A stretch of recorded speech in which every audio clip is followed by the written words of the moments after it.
This is the first video on the wargaming of a game called Warplan, which is a War in Europe game. There also is a companion to this game called Warplan Pacific, which is War in the Pacific. So I am going to do a tutorial on this game, give a lot of important things that other tutorials don't address, so you can actually play the game and then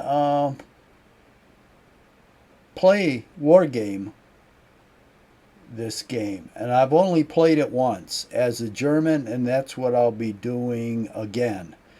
I plan to learn the Allies part of the game by playing War in the Pacific, or the Warplan Pacific.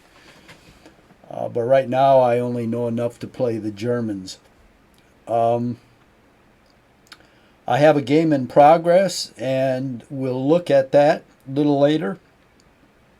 But we'll start a brand new one for this. And first we'll do the tutorial. So, my recommendation, I'm not getting paid for this, but if you're going to buy some online games, I would recommend Steam, which is STEAM.com, which is a widely known wargamers site. There's no cost to sign up for it, and it's a place where you buy your war games and access them. And I have several games here, and it's a great site as far as I'm concerned. Anytime you want to play it, you go into Steam, call it up, and play it. And off to the left here, you can probably see some of my games here. I got Gary Grisby's War in the East, Admiral of the Fleet, Total War Rome, Warplan, and Warplan Pacific. Those are the only games I have, which is enough to occupy my spare time, that's for sure. So this is Warplan. This is the way it looks when you call it up in Steam. And I'll go into play, and we'll come up with this display, and you press play, and then you're in the war game.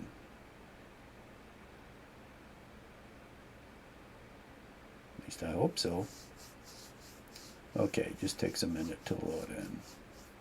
Now, to give you a little background on what system is running this, and this is the first screen you'll see. I've got really a gaming computer, although I don't think you need one. But there's a lot of AI in this game, and it's going to take some pretty good horsepower to make it play smoothly. I've got a 3080 processor, which is pretty fast, and it's I've got the Vengeance, which is a Corsair computer, and then I'm playing with 42-inch 4K screen, and I would highly recommend that. But it all depends on your finances and everything. But that screen, I think, runs about, you can get it on Amazon for about, I think I got it at $250 or $300, something like that. And that was a while ago, and they keep going down. So, you can try it on another system. I think I was running it on System 7, Windows 7 for a while. And it seemed to run okay. I was starting to learn it, so I only put up a small intro game. I didn't put up the whole thing. And it seemed to work all right. I'm running it on Windows 11 now. So this is the first screen you see, and you can see the options. It says New Game, Load Game. Load Game is if you've saved an older game. If you're going to go multiplayer, you're going to play two humans. But It's got a really good AI game, and so I play AI because I can sit down whenever I feel like it and play. I don't have to call somebody over or call somebody up and make an arrangement for next week. I can just sit down and do it, and it seems to work pretty good. There's an editor here. I don't know what that does because I haven't used it. There's options, which we'll go into. There's graphics. There's credits, just tells you who worked on the game, and then there's quit. Okay, so first you want to go into options, and you get to set. There's music in this game. There's sounds, like booms and crashes and Stuka sounds and other stuff. Uh, I turn that off. If you want to turn it like all the way up, you can just push it to that end. You just left click and hold it down. I turn it off. It's just a distraction to me. Your map scroll speed, I set it all the way to the left. It seems to work just fine. The my attack delay, or AI's move and attack delay, I like plenty of time to look at what's happening. Otherwise, I'm playing some other game where everything happens so fast you can't even determine what happened. Like, where's this attack? What happened? So I set it at the max here, which is 3 seconds. That doesn't sound like very much, but if you set it at the minimum, it's only a third of a second, which is poop, and it's gone. So I set these three all the way up. Then here, I set average combat factors. This is unit stats. Here, more the better. So operation dots, air to air, tactical, air strategic. It's land, air, and naval. So you can set them this way. I like it this way with the first option here, third option here, third option here. Seems to work fine. But you can experiment and change these and, see what you think. Like I said, I've only played this game once and not all the way through. I think I'm in March 1942, and we'll look at that game. And then here's options on the right. Toolbar's on. You always want to have the toolbar on because those are your options. Auto save on. I think the game, I forget when it auto saves. Certain times in the game. It's when you get out of certain options that it auto saves. And there's a setting for that I came across, but I can't find it now. This is just turn it on and off.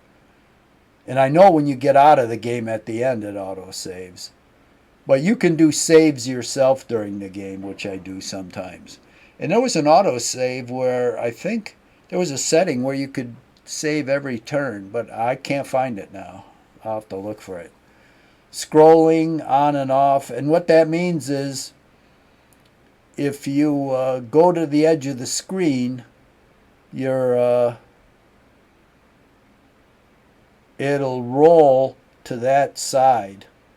So if you're in like southern Italy and you want to go into Germany, you go up to the top of the screen and just hold your cursor there and it rolls in that direction. Or if you're in France and you want to go to Russia, you go to the right side of the screen, just hold your cursor there and it'll move in that direction. I'm used to that in other games. But in this game, I like to use the cursor and the arrows, so I turn it off. Details on, battle cam on. I guess that's just for doing a screenshot if you want. I'm not quite sure. Land size, I don't know what that is. On, air size on. Centering off. And I think what this means is when you click on something, it centers the screen on that object. So I turn it off. It's not a big thing if you leave it on, I suppose. Mini map on.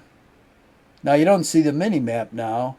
And it took me a long time to figure out how to turn that on. You don't, amazingly enough, turn it on by turning this on, because the mini map occurs in the right lower right corner of the screen. You don't see anything there. So I'll show you how to turn that on. Click on. Okay, I can hear the mouse clicks. That's fine. Unit bars. They have some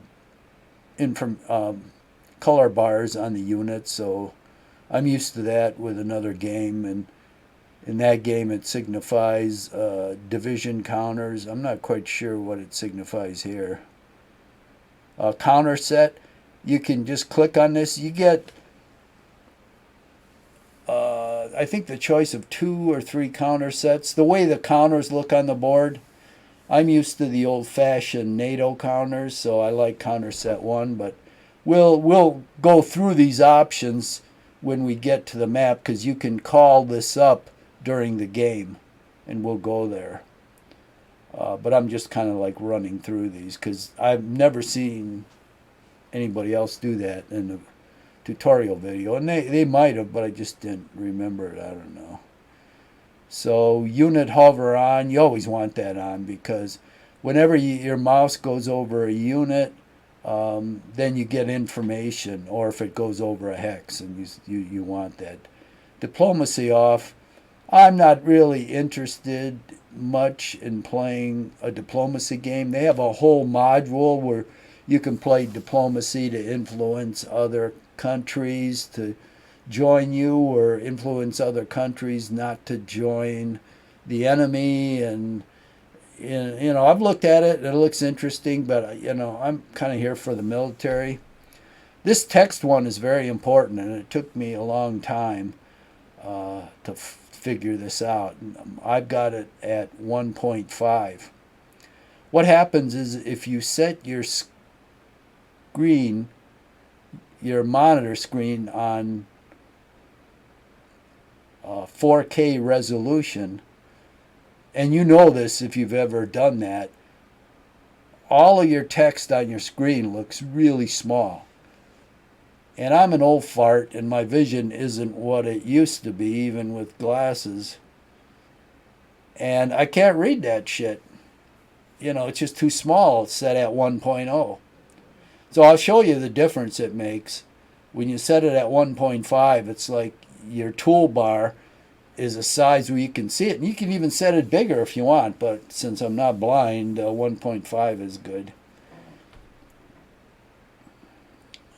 Then I don't know what the hell country map is. Naval circle on. I'm not sure what that is because I haven't done anything with the Navy rules. Reset panel. I think it resets everything to the original settings. Like if you've screwed all of these up and turned them on and off and you can't remember what the hell you've done, just go to reset and it resets them as to the start of the game. You can start all over. And default. Oh, I guess that was default that I just said was a reset. But what the hell is the reset? Place hex information panel back on the lower left. Oh, I see. There's a hex information panel, which you also can't see. It's on the lower left. But you can move that sucker around. I don't think you can move the little map box around, but you can move the hex information around. What it does is, if you hover over a hex with the cursor, it gives you all kind of information. Well, you can move that little box around if you don't like it in the lower left. But in the lower left, it's kind of out of the way, so it's a good place for it. But somebody might want it in the center of the screen, or I don't know. But I don't know why you couldn't just move it back to the lower left, but there's a default here where it'll automatically move it back. So that's kind of it with this display. And I'll show you, you can call it up during the game and change all of these settings. If you don't like what's happening to something, you can just go back and change it. So for right now, I guess that's all I want to say about this, and we'll get out of it. And let's go to a new game. And you just click on here, and it'll give you these. First of all, what side you want to be, Allied or Axis. I don't know what the hell hot seat is. It says play solitaire or versus hot seat. Because there's AI.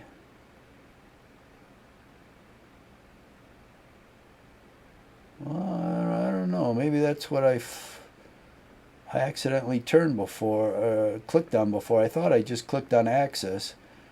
And Axis, I think Axis and Allies, you have automatic AI for the other side. Well, we'll do that again and see if that's true. Computer bonus for experience.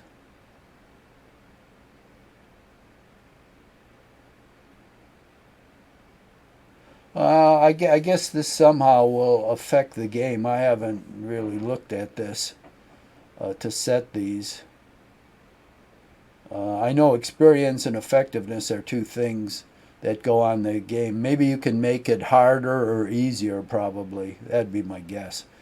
But I'll have to look that up. And here, the computer plan. Well, you can have the AI play the game as was played historical. So, for instance, the Russians initially lined up on their border. That's historical. If you click whatever the other option is, then the Russians could line up 100 miles away from their border because, in effect, I don't know what AI knows, but AI may know if you line up on a border, you're going to get creamed. So they just move back and escape the effects of blitzkrieg. And that'd be interesting to play, but you're probably better off playing the historical and learning the rules that way, because the only way you're really going to learn the rules is to play the game. So you want to play it with as few distractions or changes as possible, and you can adapt to the changes, when you get to learn it. And basically, like I said, I've played the game once, and I've learned a lot of stuff. I haven't learned everything because there's still stuff I don't understand, and we'll go through that. But I know well enough to play the Germans, I think. Now, the scenario, there's a lot of scenarios you can choose. What point in time you want to start this thing, but obviously, I think you buy a game like this, you're going to want to start in Europe, 1939. Right at the beginning of the war. So you highlight this, and it'll tell you what's going on here. This game starts September 1st, 39, and blah, blah, blah. And then you press start right here. And it loads the data, generating the game. And here you go. And it tells you some scenario notes, blah, blah, blah. This is World War II, and nasty Germans are attacking the Poles, and, all that stuff. So you can read those. I know World War II, so I don't have to read that. And here's the map. And this is the initial setup. Now, remember where I said I didn't want to use screen roll, where I just go with my cursor. You can see it in yellow here. And doink the top here, and it would scroll up. What I like to use better is use the arrows, so you can go up and down with the arrows and to the side. And if you hold down or right click on the mouse, which I like, you can scroll around that way too. So between those two, those are the ways I like to scroll around. It's either holding down, right click on the arrow, or using your arrows up, down, and to the side. To me, that's really easy navigation. Now, you can see when we loaded in the game, on the lower right hand corner is a little map of Europe. In fact, it goes all the way to the U.S. and Greenland on the lower right. And if you want to go anywhere on that map, you just left click on it and it takes you there. So it's a good way if you halfway familiar with your European geography of World War II. You can go anywhere on the map really fast that way. Now on the left, you see this information display, and see you can move it anywhere on the board. And it tells you any hex you hover on, it gives you information. Like this is a clear hex, it's in Germany.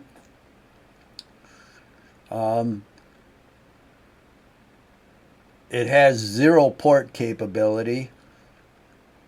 It has 0 anti-aircraft guns. It's actually it has 0 resources. I forgot what this is. This supply? Maybe. Well, if it was a port, I think it'd have some supply. So it gives you information. So you go over here. Like you go, let's go to over here. This tells you, oh, that's the supply. That second one is the supply the hex has. See, this has 2 anti-aircraft. What the hell is this? I can't remember. It has 5 resource points. In this case, they're oil, and there's coal in here. And it's not a port. You can see, this is a port. It's a level 9 port.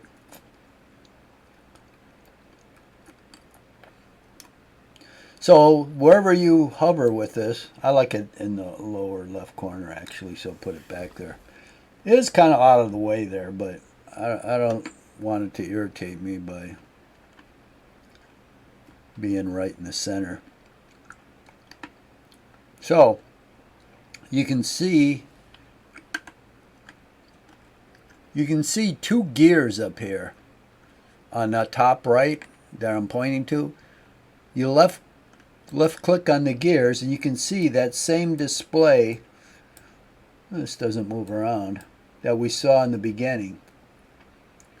So I'll do some things here so you can see what the changes are. Like I've got the text set at 150. To me, you can see these buttons real clearly, and this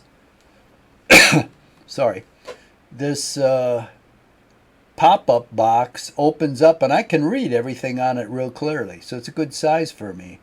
But if there's on this text line, there's a red minus and a blue plus. So if I hit the minus, that's 140. See how that box shrunk? That's 130. That's 120. That's 110. And that's 100. And I believe the way the game is originally set up, this is at 100. So you can see it's noticeably smaller, and I can still read this stuff. Some of it anyway. This stuff is kind of hard to read. But it's a lot harder to read. So that's why I set it up to 150. It's a nice size for me to read. Boom. Now your counter set. See how those counters look? They call that the NATO symbol. I don't know why. What the hell's NATO got to do with that stuff? They didn't invent wargaming. I don't know. They try to put their nose in everything. I guess take credit for everything. But these are just typical wargaming counter. It's got nothing to do with NATO. It's just wargaming counter looks. But you can change that. This is counter set 1. So see counter set 2. It's a different look. So it has an icon, it has a tank, it has an infantryman. And the headquarters have a little flag. Oh, you get the little Nazi flag there. This might not be too bad. I might keep that. I think there's just 2 counter sets. Yeah, 2 counter sets. Well, I don't know. I think I'll try this for a while.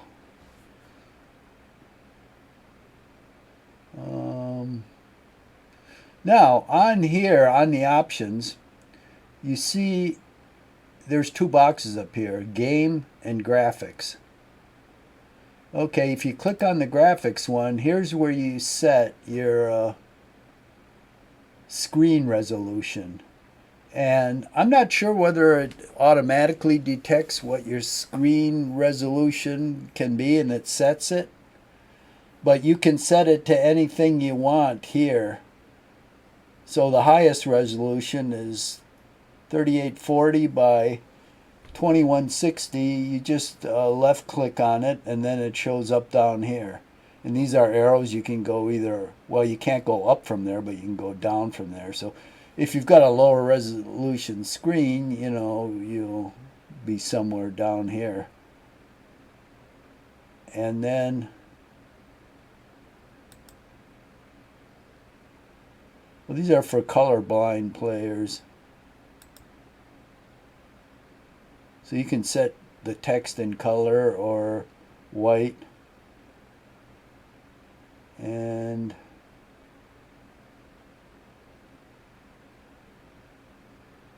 full screen. Oh yeah. There's 2 options here, windowed or full screen. I don't know what the hell they called them that for. But if you notice, when I went to Windows, those 2 boxes in the lower left for the hex information and the lower right for the little map, it disappeared. So you've got to make sure it's clicked on full screen for you to see those 2 boxes. It took me a while. It was just randomly that I clicked on that and found that out. But I didn't see that in the manual or any of the tutorials I saw it how to do that. They just assumed you knew how to do that. And that's bad in a game. You never make assumptions if you got a new game. You have to assume the person knows nothing. Okay, so now we're looking at the game, and you can see, I don't know why they didn't put the country name here. I guess they assume you can figure out what Poland is, or maybe it'd cover up too much information. But this is Poland right here in the gold.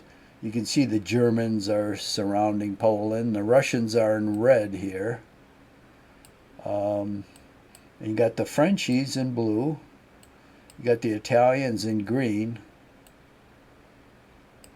You can see North Africa here. You got the Italians and the British and the French. And I'm just doing, I'm holding down the right click on the mouse and just scrolling around here. I like this way to scroll. And so you see all the units. Now, this game has fog of war. So I think you have to be next to a unit for you to identify the enemy. So you can see I've got units next to these 2, so I can see what they are and what their strength is. Here, I just see there's 2 units. Same thing here. I don't know what that triangle means. I guess I should look that up. These are air bases here. You have to pay to build an air base. Otherwise, any clear hex is an air base.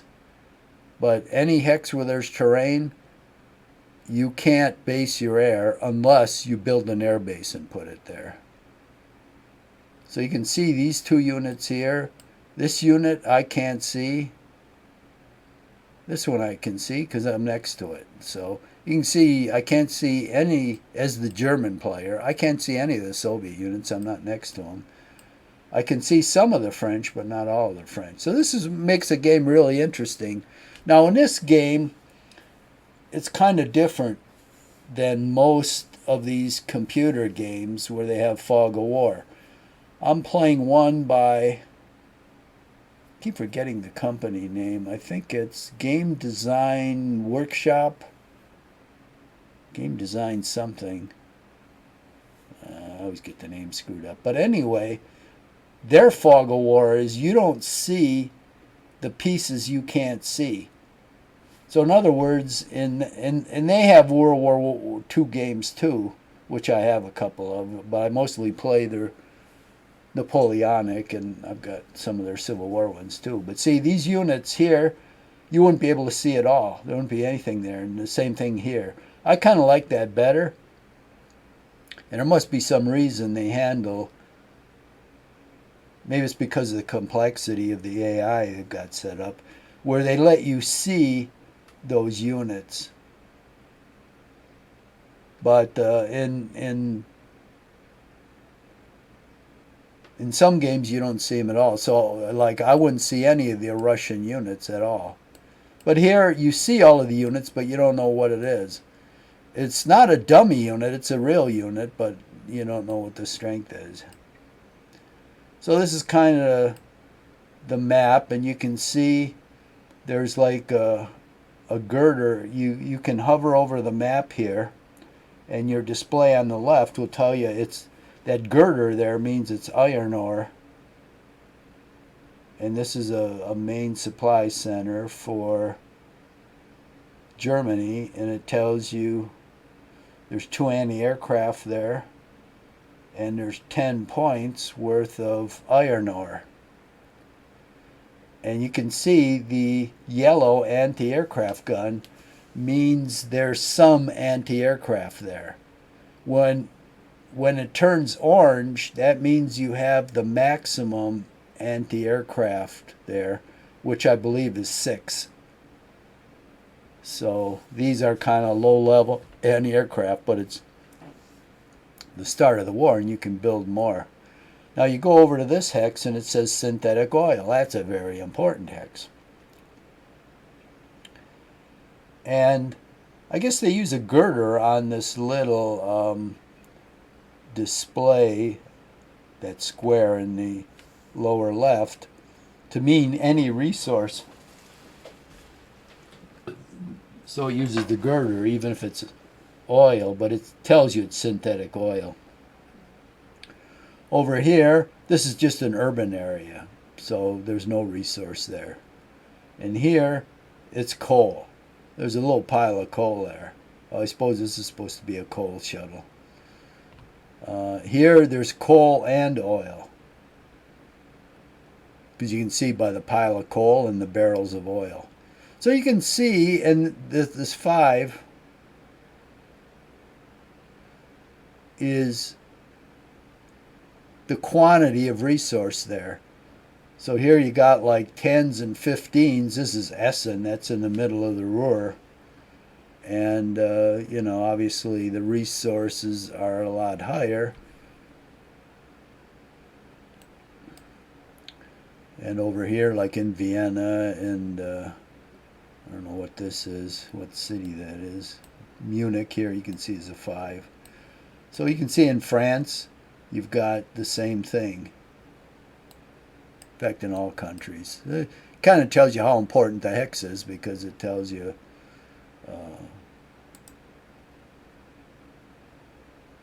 like this is a big urban area, Dresden. It's got no resources, but this is, you know, synthetic oil. That's a big deal. It may be only 5, but 5 is a lot. Trust me, I ran, in the game I'm playing, I ran out of oil completely at the end of 1942. Mainly because I think I built a lot of armor.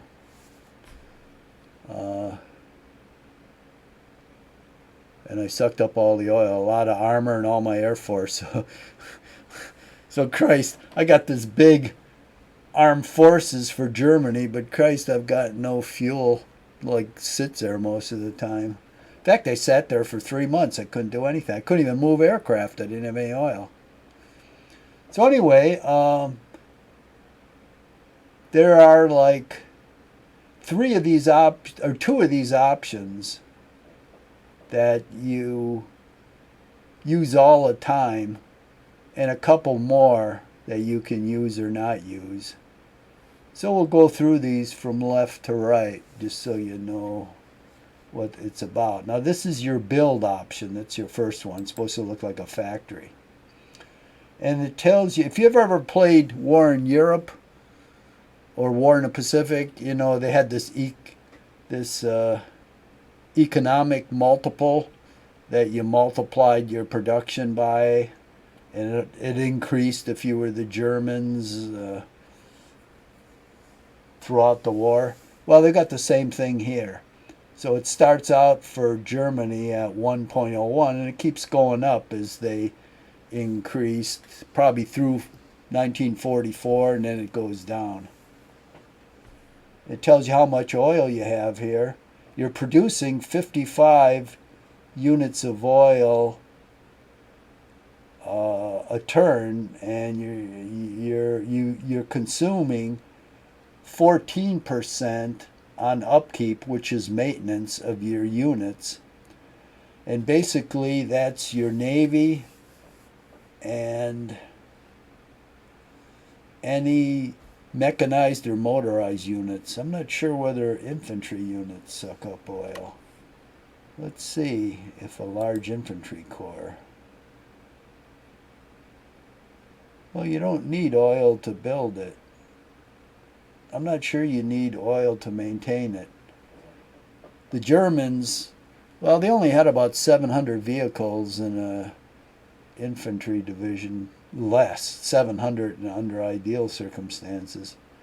But this is a corps, so you figure maybe 3 infantry divisions, 2,100 vehicles. I don't know if that's going to require any oil, but well,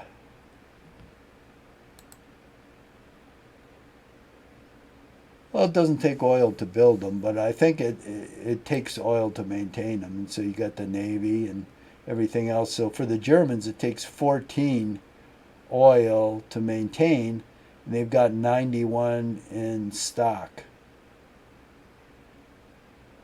So they get 55 every turn, and you have to maintain your shit, because if you don't have enough to upkeep, units aren't going to move, and they're going to deteriorate in combat effectiveness.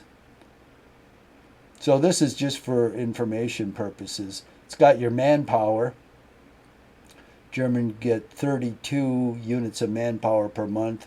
They've got 932 in stockpile. And this percentage over here, this is what you can hold in storage. So right now they've got 92, that's 21% in storage. Once that gets to 100%, and I don't know what that's going to be, like 500-600 points of oil, you can't hold anymore, because that's all your oil storage facilities can hold. Same thing for manpower, that's all your training areas can accommodate. You can't have any more men in the training pool that can go into units you build, because the facilities aren't there. Now, logistics, I don't really understand, but I know that's a critical thing, because I ran out of logistics and I couldn't build any more units for 3 turns. Well, any more Army, Navy, or Air Force units. I could build support units because they don't take logistics. You can see here, I've got Armor Corps, 1st SS Panzer highlighted, and you can see it takes 60 logistics to build it. Okay, here I've got 2559 logistics, which sounds like a lot, but when you start building shit,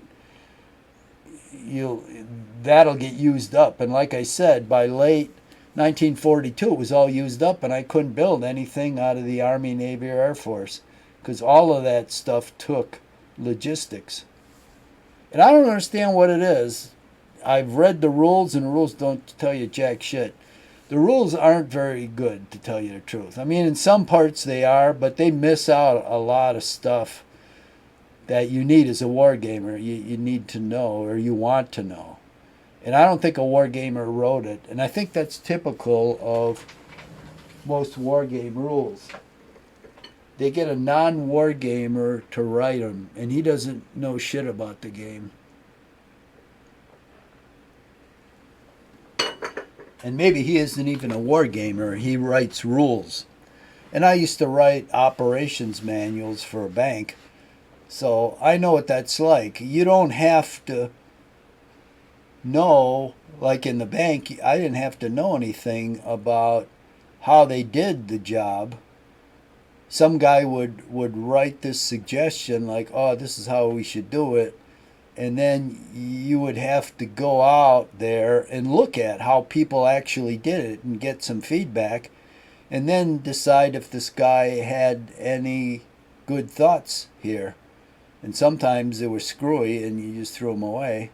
I remember one, they said in order to save armored car expenses for bank deliveries of cash, you should deliver them in like flour trucks and pizza vans. And then you wouldn't need these expensive armored car services. So I guess you'd have your pennies in a pizza box. I don't know. So you had to evaluate that. And when I went in front of the operations manager for the corporation, we had 700 banks. You know, she said, get the hell out of here. But this, I don't know who it was. Oh, it was me. I came up with that because, wow, that's another story, because of these stupid consultants. So I told that as a joke, and he accepted it as real, because I later found out he got a percentage of the savings. So he figured, Christ, the savings would be in the millions, so I'll be rich. So he says, oh, you gotta go to the operations manager and tell him this great idea. And I thought, you're full of shit. He says, no, I insist. And, so okay, fine. When I talked to her, her eyes rolled to the back of her head, and she said, get the fuck out of here. Anyway, that's aside. So logistics, there's supply built into the game. There's railroads, there's trucks, and there's the carrying capacity of the railroads. So I don't, and there's oil that's used. So I don't get what the hell the logistics are. It's already in the game. There's 5 different elements of logistics. What the hell is this? I have a feeling they just didn't know what other name to give it, so they gave it that. They're very vague in the rules as to what logistics is in the manual. There's about 2 sentences, and it's meaningless. So I don't know what the hell it is, but I do know if you run out of it, you're up shit creek for producing a lot of your military units. And I don't know if it gets bigger. I'll have to look at it this time. I never really looked at it until, of course, I ran out of it, and it said, you don't have enough logistics to produce the units. And I looked at it and it says 0. I said, oh, Christ. So I don't know what this means, 4350. I know this is the stockpile, what you have. But as the game goes on, I'll have to see if this increases or if it just keeps decreasing. It might just keep decreasing. When it gets to 0, you're shit out of luck. But I remember that in 1943 it started to increase again. So I don't know, maybe there's a dead spot in there for something that was happening historically. Here's shipyards. So we've got 10 shipyard points. I guess those are ship repair points. And I don't know what this is. I didn't really pay any attention. But said I don't care about shipyards because I don't build the German Navy or the U-boats. And people may say, oh, how can you not do that? Easy, because neither one of them had any strategic value for the Germans. Just like World War I, the Germans built up this big navy, and it couldn't beat the British in a straight-up fight. And at Jutland, well, they got the advantage of a couple ships, but then the Navy never came out to fight again. And in World War II was the same thing. What good did all the submarines do? Yeah, it threatened England, but strategically it had no effect on English production. They still despite the effectiveness at times of the U-boats, they still brought everything in they needed to. The U.S. brought all their troops to England without losing anything. So when you look at it, despite everything that was written about it, and they always say, oh, we're going to bring England to their knees if we only get so many tons sunk per month. That never happened. Despite the enormous assets they sunk into the Navy. So I thought, why the hell build the U-boats? I don't care. They might, the U.S. might bring their stuff faster, but I doubt it. Because they declare war, and well, the U-boats might sink something, but I don't think it has any strategic effect proportion to the resources you devote to it. So in the first game, I didn't even build a navy, and I didn't notice anything different. Of course, I can't see everything, but so I'm not going to do it this time either. Now, the surface fleet is even more worthless, and the Bismarck and the Tirpitz is already built, so it's going to come online when it did historically. But I wish this game started like in 37. I wouldn't have even built those ships at all. What for? Is a commerce raider?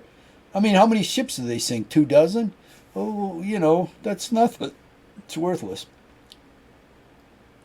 So I'm certainly not going to build any more of those, and I wish I could cash in. If I could sell those 2 ships to Turkey for some logistics points, I would. I don't know what logistics are, if it's like money. Maybe it's like bribes or grease. But if I could sell them for logistics points, I would. So they play no part for me in the German order of battle. Now, this second, so that's pretty much the first box here. The second box here, reinforcements and upgrade, that is important. And it's set at 56. Now, what this does is, if you've played War in Europe, SPI's War in Europe, they had a draft system where you rebuilt units in the field for Germans, Allies too, except for Russians. Where you could rebuild your units in the field by giving them a draft point. Well, it's the same thing here. This automatically rebuilds units at a rate you specify. So like your units are sitting there and they're all beat to shit. Well, you'll notice their combat values will start to increase because they're being rebuilt. And this is what determines that. So initially, I started out at 100, which seemed to work out pretty good. You don't want to put too much in there because they take away resources from your stockpile. And I don't know how many they take away. The damn rules don't tell you. I wish they did.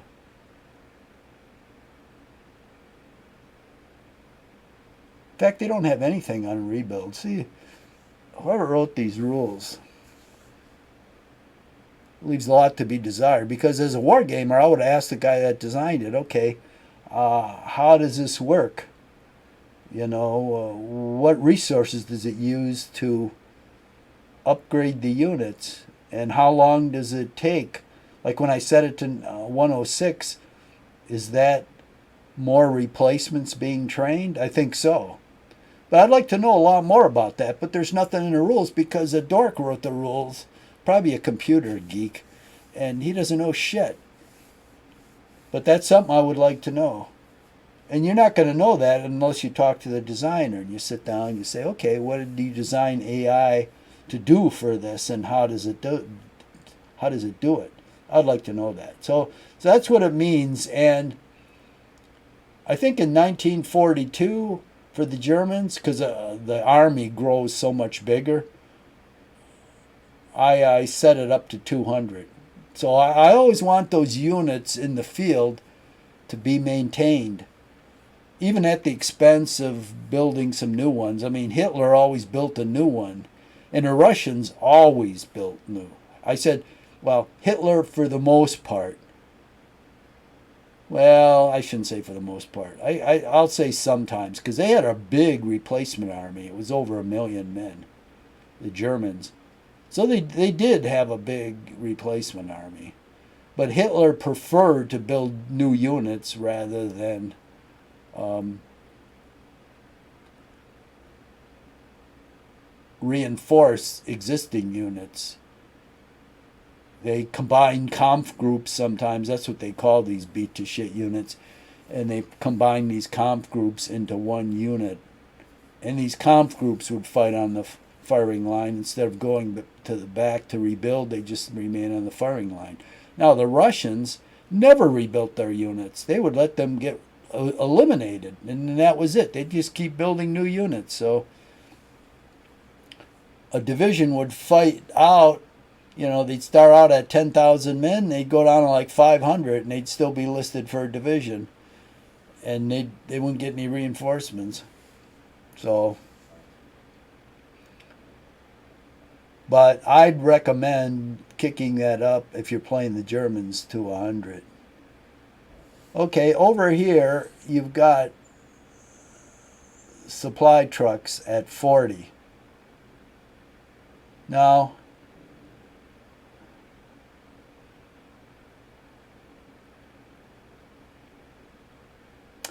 I thought that supply trucks, when you got past and I think maybe this does work that way, but I haven't observed it to make sure it does.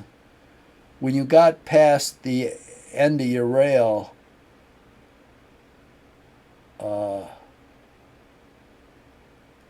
end of rail, and you had a headquarters unit, you can give that headquarters unit some supply trucks, and they can supply units adjacent to them if they're out of supply. I think that's the way it works. I wouldn't stake my life on it. So it has considerable value if you're in Russia, because a lot of times you are going to outrun your rail hexes, because rails in Russia have to be converted, and they can only be converted 2 hexes a turn. So when you outrun your rails, you want to have a headquarters around your units, and then you can give them some supply trucks, and they can supply those units that are out of supply. And we'll go over supply, the way it works in the game. But that's the value of trucks. So you probably don't need those in France or in most of Europe, but you're going to need them in Russia. Then you've got your air transports.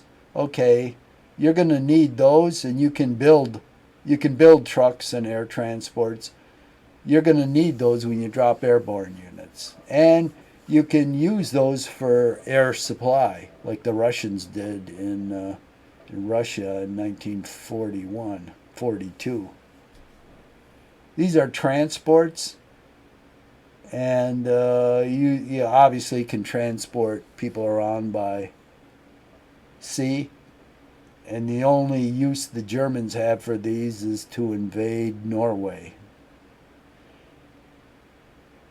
And transports are recycled, but landing ships are destroyed once you use them, which kind of makes sense, because they hit the beach, their bottoms are probably torn out, they get bullet holes in them, and their construction is none too great, so it's probably not worth it to salvage them. And most of them are going to be damaged on landing, so they're probably just left at the beaches, or maybe they were repurposed, took the metal out of it and made a shack for ammunition or something. So they were probably never towed back and, oh yeah, let's fix these up. They had about 50 bullet holes in them. Cheap metal, you aren't going to be able to resmelt that. It's not even worth it, and bring it all the way back to the United States. So that's why they're expended, because the transports, they always went to docks, so they didn't get damaged. They weren't really supposed to be in a combat zone. They were after the beachhead was secured. But the landing ships went right in, and they got shot to shit. So they disappear after they're used. So the Allies have to build a shitload of them. Then oilers are the same way. They disappear after they refuel the fleet. They don't really in real life. I mean, they just. But I guess there's. See, I'd like to know what the thinking was. I wish they had some designer notes in their rule book, which a lot of games have. What was the rationale into making them disappear? I can see where you make the landing ships disappear, but the oilers, I don't know. I'm sure there's a reason for it, but they didn't indicate it, so I can't say what it is. Escorts, okay, escorting convoys. Now that doesn't mean anything to the Germans, but to the U.S. and the British it does. And I think you have escort zones like the Atlantic, and you put escorts in there, and then they're running individual convoys, and I guess you assign the escort to the convoys. Like I said, as the Germans, I just paid attention to the rules that affect Germany just so I could start to play the game. But I have a big picture view of escorts, and I know you can assign them to different convoys. So the Germans have two, but they aren't going to escort anything. Well, maybe in the Baltic, but I doubt if even that. And then they're merchant marine. And I don't know. Oh, the Germans. No. I don't think the Germans use their merchant marine for anything. Because these are all other countries running supplies into, or maybe not. Maybe it's the Germans from Helsinki to Königsberg. Maybe that's a German. I'll have to see if I can find out. But I never built any German ones. There's 35 in use, and they've got 55, so they got 20 like in reserve. But I'll have to read the naval rules one of these days to see what the Germans are doing, because I think they must bring in the Swedish iron ore. Probably comes from right here in Norway, so this must be a German merchant. And they're running another one to Helsinki because they've got Petsamo up here, which was a resource center, and they've got coal and iron here. So they're getting resources from Finland and Sweden. God, I wish I would have put the names of the countries on. That would have been nice. So anyway, that's what that is, and as I don't really pay any attention. I don't want to put any money in it if I don't have to. So that's this box. And it tells you what's being used and what you have in the pool. And then you increase the pool by building more shit, which is what you do down here. You can see these tabs at the top. Army, Navy, now it just gives you Navy stuff. Air Force gives you Air Force stuff. And support. So let's look at these. So the Germans can build a headquarters. And what's the cost, you ask? Well, you click on this.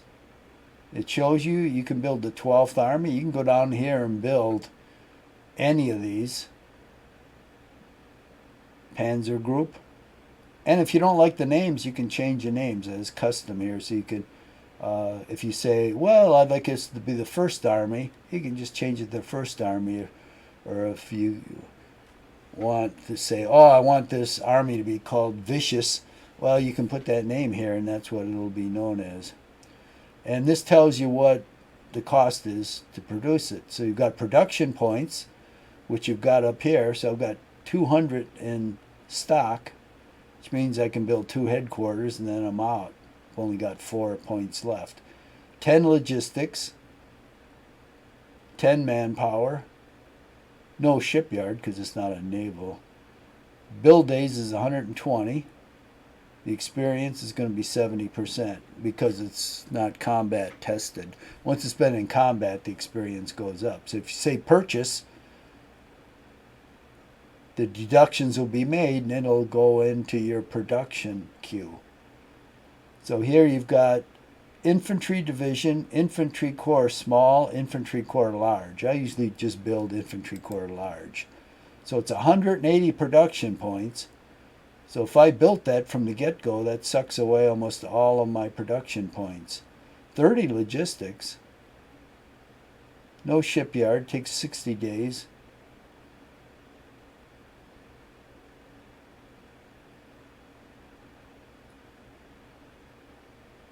Okay, here it gives you an idea of its oil use. Okay, here's where you see oil use. So an infantry division, a corps, a large one, has no oil use. And it has firearms, guns, artillery, anti-air, defense, operation. An operation, whenever they use that word, they really mean movement points. But they call it operation here. But it's movement slash combat points. That's what it really is. And range of 1. All these ground units have a range of 1. Now you go over here to armor. You can see armor uses 2 oil. It has a strength of 30. Now the infantry has a strength of 30. So this is the armor corps, but it has 5 for tanks. And I forget, you can do different rounds of artillery, different rounds of combat. As many movement points as you have left, you can either do movement or combat. So I think on the first round of combat, it uses the tank factor. The second round, maybe the artillery, and the third round, firearms. I think that's the way it works. I think I read that somewhere. So they don't use the same factor for each round of combat. And then you got your defense, which is just 1 number. So obviously for your armor, the big number is going to be your armor factor. So, you can look at those, your paratrooper corps. And this is basically a corps game. The scale, I think, is 50 miles to the hex. For war in Europe, it was 20. And 20 is a division game, and that's what it was. This is a corps game, which is good. I like that. So I think we're out of time now. And I don't like to make these videos for more than an hour because it takes so damn long to load into YouTube. The original loading in of a video like that is maybe an hour. But then YouTube converts it to 4K, and that can take 3 or 4 more hours. And that ties up your browser. And I got a lot of shit on my browser. The one I use for YouTube, and I can't access it because if you try to get out of YouTube, it says, well, do you want to end the session, and nothing you loaded in will be saved. So it ties up your browser like all day if you've got 3 videos, 2 or 3, which I'm always loading in. One video I went a little over. It took me 5 hours to load for it to convert to 4K. So anyway, I'm going to stop this now and then continue on the next video. This is part of the tutorial, and it's probably going to take like 3 or 4 videos, but then you'll know what I know, which is probably not that much, but it's enough to play the Germans. So let me shut this window. Let me save the game just to make sure. So here, what I did was there's this down arrow here pointing to I don't know what that is, like some line, and if you just hover the cursor over it, it says save. And so you click on that, and then this screen comes up, and it's got auto save, which was on, so it auto saved the game. And it's got War in Europe, so I just click on War in Europe, see, and it pops up here, and you say save. And so I save it, and it says saved. Okay. And then I quit the game. And it says, are you sure? And I say yes. And then here you say quit again. And now I'm in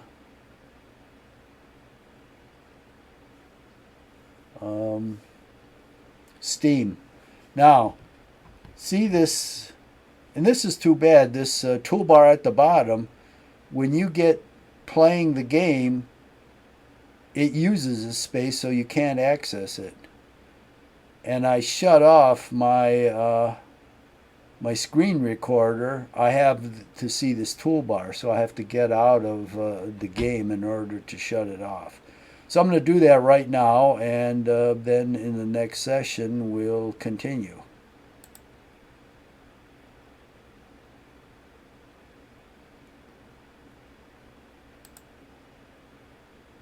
Okay, looks like I have to get out of Steam altogether. Yep. Okay, so I got to go to here, and I've already gone 1 hour and 6 minutes, so I'm going to stop it.